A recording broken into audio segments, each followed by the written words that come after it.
Olha, em maio desse ano, a dívida do Narras, né, ultrapassou 190 milhões, né? Ele nunca pagou o IPTU desse terreno, né? E mesmo assim, na época, teve o respaldo, né, dos militares para ter a posse do terreno. Você acha que, assim como na ditadura, né, os militares servem aqueles que detêm grandes fortunas? Eu acho que não é uma questão de achar, né? É uma questão de certeza. Se a gente for estudar a história, a gente vai ver esses eventos que sempre, né, os militares, a gente tem, e os militares, quando a gente fala de militares, a gente fala das Forças Armadas, a gente está falando de todas as forças, né? Aeronáutica, Exército, Marinha, mas também as Forças Armadas estaduais, as polícias militares, e também agora que estão surgindo uma outra força armada que antigamente foram criadas como guarda civil, que tinha o objetivo exclusivo de guardar os prédios públicos, o patrimônio, e hoje estão se transformando em mais uma força armada para reprimir, né, as pessoas e a população, como foi o caso da Guarda Civil da cidade de São José dos Campos, que foi usada também para reprimir a população no Pinheirinho, no despejo de 22 de janeiro de 2012. Então, não há dúvidas, né, de que as Forças Armadas são utilizadas para proteger pessoas que têm muito poder econômico, né, e que muitas vezes exploram a população, como é o caso do Najnarras. O Najnarras, ele é um cara que ele é, né, investigado pela Interpol. Ele é proibido em entrar em muitos países mundo afora. Está sendo investigado por corrupção atualmente também nos Estados Unidos, né, de ter favorecido, né, armado esquema de favorecimento de empresas em processos nos Estados Unidos. Né? Então, não há dúvidas desse processo. Em 2012, a dívida, em 2012, no dia 22 de janeiro de 2012, dia em que a Prefeitura, o Governo do Estado de São Paulo e a Polícia Militar e a Justiça, né, e a Prefeitura de São José dos Campos cometeram esse crime contra a comunidade do Pinheirinho dos Palmares, o Najnarras devia, naquela época, 16 milhões de reais, uma dívida que vinha sendo que vinha acumulando durante anos e que ele não pagava IPTU.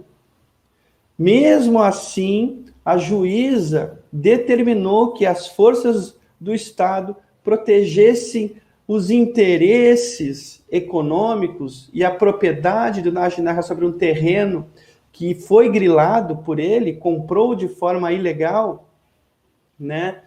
Mesmo com essa compra ilegal desse terreno, mesmo com essa dívida de 16 milhões, a juíza determinou que o Estado deveria proteger esse cidadão, porque ele era rico, e que, ao mesmo tempo, jogasse a polícia para destruir, né, as casas das pessoas que moravam na ocupação, né, as roupas, né, todos os pertences. Para se ter uma ideia, as pessoas tiveram que sair das casas sem direito a pegar uma roupa, de arrumar uma roupa.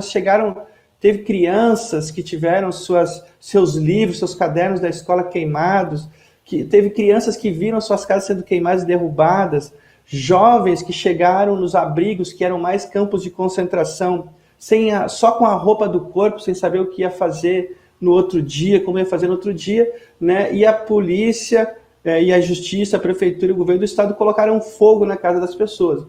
As coisas que foram tiradas das casas para guardar no depósito, um tempo depois, elas foram devolvidas para o terreno onde estava a ocupação, reuniram num grande barracão tudo e depois colocaram fogo no resto das coisas das pessoas.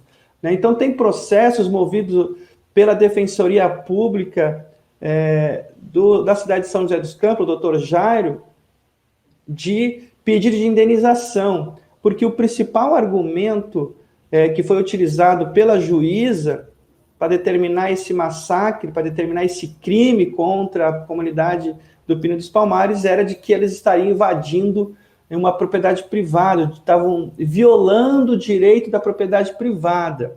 Só que a juíza ignorou completamente também a Constituição Federal, que no artigo 5º da Constituição Federal diz que todo terreno, urbano ou rural, tem que cumprir uma função social. O que é uma função social? Que dali daquele terreno tem que produzir algo para o bem comum, né? Tem que produzir algo para o coletivo e não apenas exclusivamente para o indivíduo. E aquele terreno ali, eu posso afirmar, sem nenhuma dúvida, aquele terreno nunca cumpriu função social. O único período que aquele terreno cumpriu uma função social foi no período da ocupação, que foi de 2004 a 2012. Fora isso, aquele terreno nunca cumpriu. E hoje, ainda, né, como você disse, Naginarras ainda é proprietário de um terreno, desse terreno que era a ocupação do Pinheirinho, né? O Estado reconhece esse grileiro como um proprietário do terreno e ele nunca pagou imposto IPTU e deve 190 milhões de reais. Isso que a gente tem aqui na cidade de São José dos Campos é uma prova material, né, histórica de anos, documentada, de um crime documentado pelas televisões, por canais de YouTube, por pessoas, de que sim, o Estado protege, né, os que detêm, né, poder econômico e influenciam na política, não através da conversa pública, do diálogo público como este que nós estamos fazendo aqui, mas influencia no submundo das relações, né? Então, não há dúvidas que os militares, eles protegem, eles estão a serviço destes que são os maiores corruptos.